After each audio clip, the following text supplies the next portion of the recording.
Hello friends, मेरा नाम है मंगता मुंडा और ऑनलाइन सॉफ्ट एजुकेशन चैनल में आपका स्वागत है। आज का जो हम लोग का विषय है हिस्ट्री के, जैसे कि हम लोग को देखने को मिलता है बीसीई, बीसी यानी बिफोर क्राइस्ट, या बीसीई यानी बिफोर कॉमन एरा, और एडी एनो डोमिनी या सीई कॉमन ईरा से क्या तात्पर्य है। तो चलिए बीसी या बीसीई और एडी या सीई से क्या तात्पर्य है, आज का विषय हम लोग का यही है। और हिस्ट्री को पढ़ते समय बहुत सारा जगह में ऐसा मिलता है कि बीसी एडी लिखा हुआ रहता है।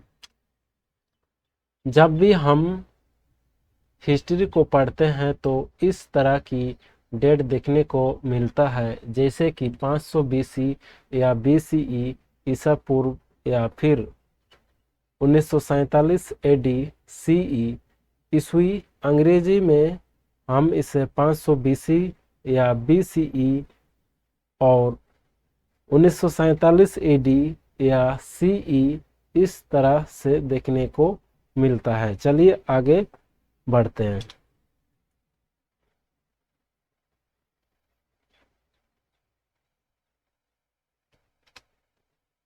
हिस्ट्री को समय के हिसाब से दो भागों में बांटा गया है, यीशु मसीह के जन्म के पहले और यीशु मसीह के जन्म के बाद।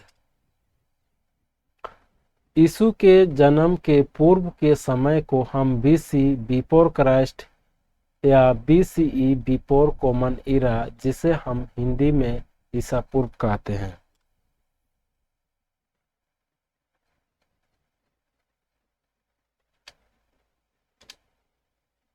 यीशु मसीह के जन्म के बाद के समय को हम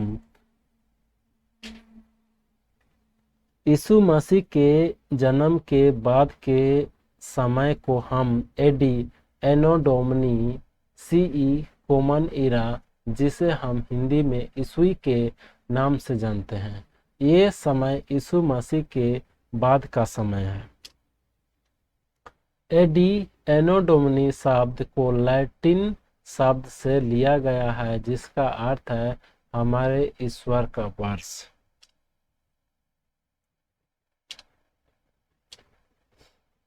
जो लोग क्राइस्ट यानी यीशु मसीह में विश्वास नहीं करते हैं, वो लोग बीसी को बीसीई के नाम से जानते हैं। बीसीई का फुल फॉर्म बिफोर कॉमन इरा के नाम से जानते हैं, और एडी को सीई के नाम से जानते हैं। यहाँ पर सीई से तात्पर्य कॉमन इरा होता है।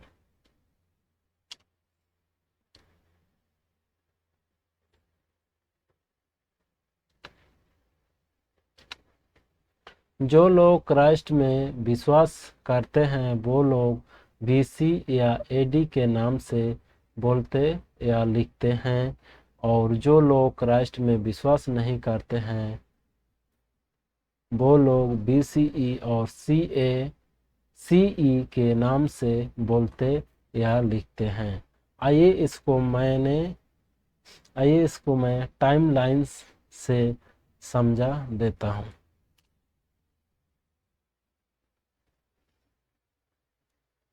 जैसे कि यहाँ पर देखिए, यीशु मसीह का जन्म, ऐसा कोई समय होगा कि इधर से 1 2 3 करके मैंने यहाँ 500 बीसी या बीसीई लिया है, इधर 1000 बीसी या बीसीई लिया है, इधर 5000 बीसी या बीसीई लिया है। तो जब भी हम लोग हिस्ट्री या इतिहास को पढ़ते हैं तो इधर से हम लोग पढ़ते हैं।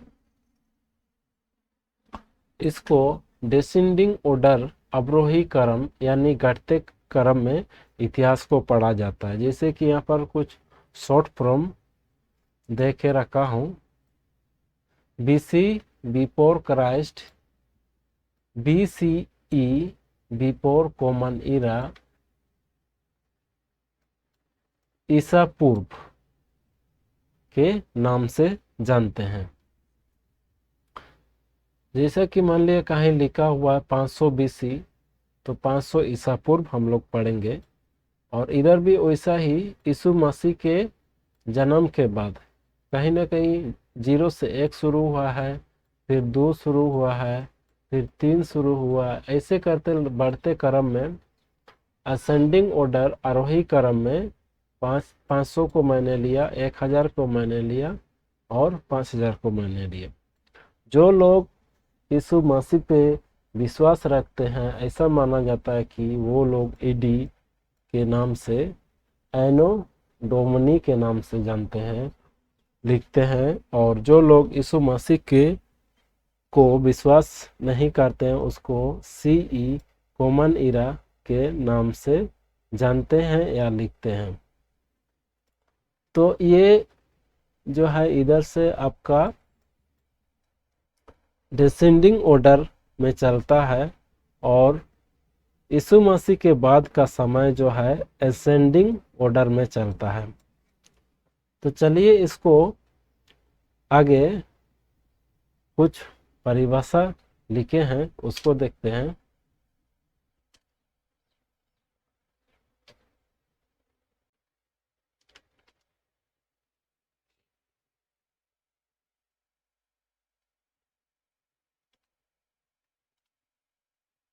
यीशु के जन्म से पहले, मान लीजिए यहाँ पर हम लोग मान लेते हैं यीशु के जन्म के पहले 5000 BCE ऐसा लिखेंगे, 1000 BCE, 500 BCE। यीशु मसीह के जन्म के पहले के इतिहास को अवरोही क्रम में पढ़ा जाता है, यानी कि घटते क्रम में पढ़ा जाता है। तो यहाँ पर यीशु के जन्म से पहले का है। अगर हम 500 BC या BCE लिखेंगे तो 500 ईसा पूर्व BCE, यानी यीशु के जन्म से 500 वर्ष पहले का समय माना जाता है।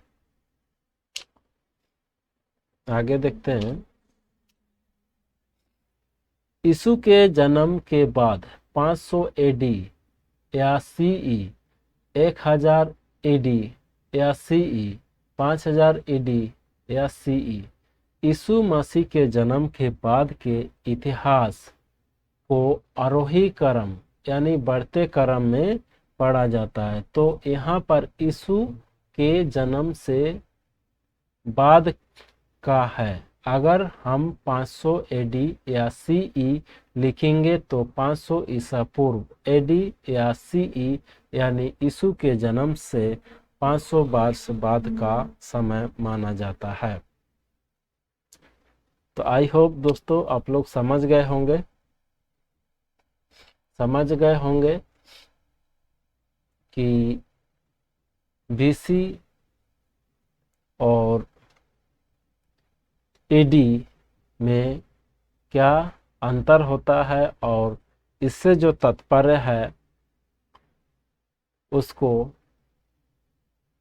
कैसे लेते हैं। तो BC और AD समझ गए होंगे। वीडियो अच्छा लगा तो लाइक, सब्सक्राइब, शेयर जरूर कीजिएगा। थैंक यू, धन्यवाद।